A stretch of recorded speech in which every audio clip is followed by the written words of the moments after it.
Now students आइए next questions देखते हैं। In the experiment setup of meter bridge shown in the figure the null point is obtained at a distance 40 centimetre from A, है ना। तो ये देखिए null point आपको यहां से मिला कितने 40 सेंटीमीटर पे, ठीक। तो ये हो जाएगा आपका 60 सेंटीमीटर, ठीक। तो R2 बाय ये R1 बाय R2 है, R1 बाय R2, ओके। तो अगर आप ध्यान से चेक करेंगे तो R1 by R2 is equals to कितना हो जाएगा, R1 by R2 is equals to 40 by 60, ठीक भाई। L बाय 100 माइनस एल, ये L हो गया, ये 100 माइनस एल, एंड करेक्शन दिया नहीं तो उसको भी ले लेते, ठीक। तो ये आ जाएगा आपका 2/3। तो R1 by R2 is equals to 2/3 हमारे पास आ गया। आगे पढ़ते हैं। कह रहा है कि if 10 ohm resistor is connected series with R1, समझो जरा ध्यान से, देखिए जो न्यू कंडीशन है वो कुछ इस तरीके से है, समझिए जरा ध्यान से, इसी में बना देता हूं। अगर इस R1 की के साथ अगर हम पैरेलल में, ध्यान समझिए, 10 ओम अगर हम कनेक्ट कर देते हैं, समझ में आया, ध्यान से सुनिए।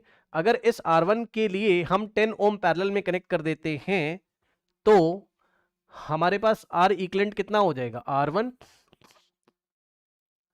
R1 into 10 upon R1 plus R2, ये वाला R2 मत ऐड कर देना, है ना, this into this upon this plus this, यानी कि R1 into 10 upon R1 plus 10। तो अब यहां पर हम क्या लगाएंगे, R इक्विवेलेंट लगा देंगे, ठीक। मतलब अब डायग्राम आपका ऐसा आएगा। और नल पॉइंट कहां चला जाता है, नल पॉइंट कहां चला जाता है, पढ़िए ध्यान से। कह रहा है कि if 10 ohm resistors connected in series with R1, अच्छा sorry, if a 10 ohm resistors connected series with R1, R1 के साथ सीरीज में लगाना है, पैरेलल में नहीं लगाना है भाई, सीरीज में लगाना है। रुक जाओ, ये हमारे पास R1 था, न्यू डायग्राम बनाना ही पड़ेगा भाई, मैं बच रहा था बट बनाना पड़ेगा। ये मेटल की स्ट्रिप इस तरीके से, ठीक, ये वायर है आपका, ये एक मेटल की स्ट्रिप राइट हैंड साइड है आपकी, ठीक। और यहाँ पे ये इस तरीके से, और ये जॉकी, ठीक, गैल्वेनोमीटर जी। अब समझते जरा, ये बताओ कि R1 के साथ 10 ओम अगर सीरीज में, तो अब वैल्यू यहाँ पे कितनी होगी, R1 प्लस 10, R1 प्लस 10, ये सुनो, R1 प्लस 10, समझे। और अब जॉकी पढ़ लो ध्यान से भाई, क्वेश्चन पढ़ो। कह रहा है if a 10 ohm resistor is connected series with R1, R1 के साथ सीरीज में 10 ओम लगाओगे तो R1 प्लस 10 हो जाएगा। The null point shift by 10 centimetre, null point shift by 10 centimetre. अब सर हम किधर शिफ्ट करें, हम आगे शिफ्ट करें 10 सेंटीमीटर या पीछे।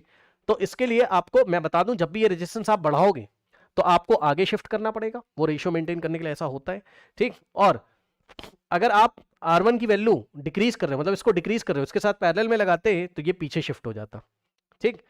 लेकिन फिर भी नहीं समझ में आ रहा तो क्वेश्चन में आगे आपको हिंट दिया हुआ है, पढ़िए जरा ध्यान से। कह रहा है the resistance that should be connected in parallel with R1 plus 10, मतलब अब वो हमसे ये कह रहा है कि R1 प्लस 10 के साथ कितना रेजिस्टेंस लगाएं। मान लो x ओम का रेजिस्टेंस लगा रहे हो आप, अब इसका ओवरऑल डिक्रीज कर जाएगा तो जॉकी आपकी बैक पीछे आ जाएगी, पढ़ लो, उसने खुद बोला है, such that the null point shift back to its initial position. मतलब ये ध्यान रखिए, अगर आप कभी भी इसको इंक्रीज करोगे तो आगे की तरफ शिफ्ट करना है, और इसको अगर डिक्रीज करोगे तो पीछे की तरफ आपको शिफ्ट करना है। अब ध्यान सुनिए, बहरहाल अभी हम क्वेश्चन देखते हैं, जरा रुकिए, आराम आराम से समझिए जरा ध्यान से। देखिए जब उसने क्या किया, यहां से पढ़ो, if 10 ohm is connected in series with R1, है ना, R1 के साथ अगर 10 ओम कनेक्ट करोगे तो उसने बोला है the null point shift by 10, तो आगे आपको शिफ्ट करना है। मतलब समझो पहले कितना था 40, अब 10 सेंटीमीटर और आगे लेके जाओगे ऐसे करके, तो 40 प्लस 10 अब कहां पे रुकेगा, 50 पे। तो यहां पे आ जाएगा आपका 50 सेंटीमीटर, ठीक। तो यहां पे आपका 50 सेंटीमीटर बचेगा 100 में से माइनस करके, 50-50 मिड पॉइंट पे रुकेगा। और ये हो गया आपका R2, ये हो गया आपका क्या, R2, ठीक। अब रुक जाइए, अब कंडीशन क्या बनेगी यहां से, दिस अपॉन दिस, यानी कि R1 plus 10 divided by R2 is equals to 50 by 50, 50 by 50, ठीक है ना, 50। अब इसको टू पार्ट्स में स्प्लिट कर लो तो हो जाएगा यहां से R1 बाय R2 और plus 10 by R2 is equals to 50 by 50, तो 1 हो जाएगा। और R1 बाय R2 की वैल्यू, आप R1 बाय R2 की वैल्यू इक्वेशन नंबर 1 से 2/3 रख सकते हो, तो यहां हम रखेंगे 2/3 plus 10 divided by R2 is equals to 1, ठीक। 2/3 उधर जाएगा तो यहां से आएगा आपका 10 by R2 is equals to 1 minus 2/3, ठीक। तो यहां से आएगा 10 by R2 is equals to 3 minus 2 1/3। तो यहां से क्रॉस मल्टीप्लीकेशन करके आपका R2 का वैल्यू आ जाएगा कितना 30 ओम। ठीक, R2, अब ये आंसर नहीं, रुक जाओ पहले क्वेश्चन तो पढ़ लो। R2 थोड़ी ना पूछा है उसने, आगे क्वेश्चन पढ़ते हैं।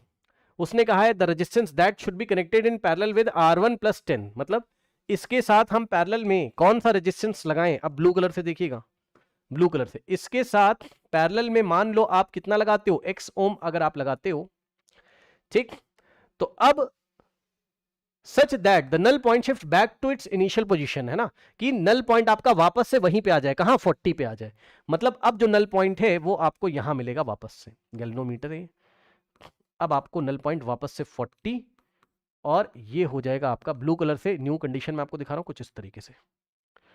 ठीक, तो अब आप क्या करोगे बताओ, इन दोनों का जो इक्विवेलेंट होगा वो R equivalent is equals to क्या आ जाएगा बताइए, x इंटू दिस, भाई R1 into R2 upon R1 plus R2, तो R1 की जगह x और R2 की जगह R1 प्लस 10,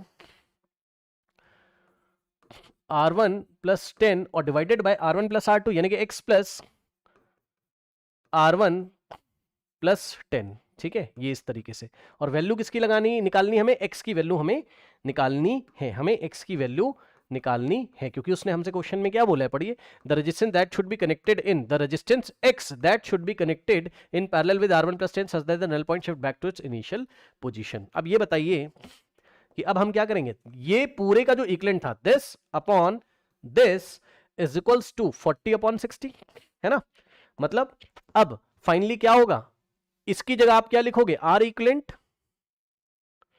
तो R इक्विवेलेंट अपॉन में R2 is equals to 40 upon 60, यही बनेगा। ठीक, और R equivalent is equals to R2 कितना निकाला था हम लोगों ने, यहां पर R2 कितना निकाला था, चेक करिए, R2 हमारे पास 30 था, ठीक, तो R2 हमने 30 निकाला था, इज इक्वल्स टू ये 2/3 फिर से बचेगा, और R इक्विवेलेंट हमारे पास आ चुका है, R इक्विवेलेंट कितना है, x इंटू R1 + 10, इसकी जगह रखेंगे x इंटू R1 + 10 और divided by x plus R1 + 10 divided by x plus R1 + 10 is equals to 2/3। ठीक, अब हमें किसकी वैल्यू निकालनी है, हमें निकालनी है किसकी वैल्यू, हमें निकालनी है R1 की, तभी तो रखोगे x आएगा, तो R1 की वैल्यू कहां से आएगी, चेक करिए, ये वाली इक्वेशन से, R1 by R2 is equals to 2/3, R1 by R2 is equals to 2/3, तो R1 is equals to 2/3 into R2। ठीक, तो R1 is equals to 2/3 into R2 कितना था, 30 ओम निकाला था अभी। ठीक है, तो R1 इज इक्वल्स टू 3 1 3 10 10 2 तो 20 ओम R1 आ जाएगा। ठीक, R1 की वैल्यू कितनी आ गई हमारे पास, तो x in the bracket R1 की जगह हम लोग कितना रखेंगे 20, चेक कर लेना भाई एक बार। ठीक, plus 10 divided by x plus R1 की जगह 20 और प्लस 10 इज इक्वल्स टू 2/3। तो यहां से अगर आप सॉल्व करेंगे तो जो x था वो हमारे पास था, ये हो जाएगा x इंटू 30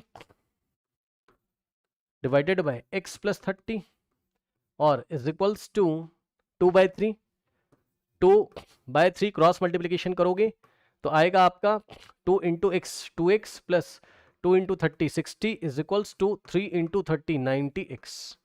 ठीक, फिर आप क्या करेंगे, 2 इंटू एक्स और ये 60 है ना, तो अरे यार ये आंसर क्यों नहीं आ रहा है, क्या बात हो गई, कुछ गड़बड़ हो रहा है क्या, चेक करना जरा,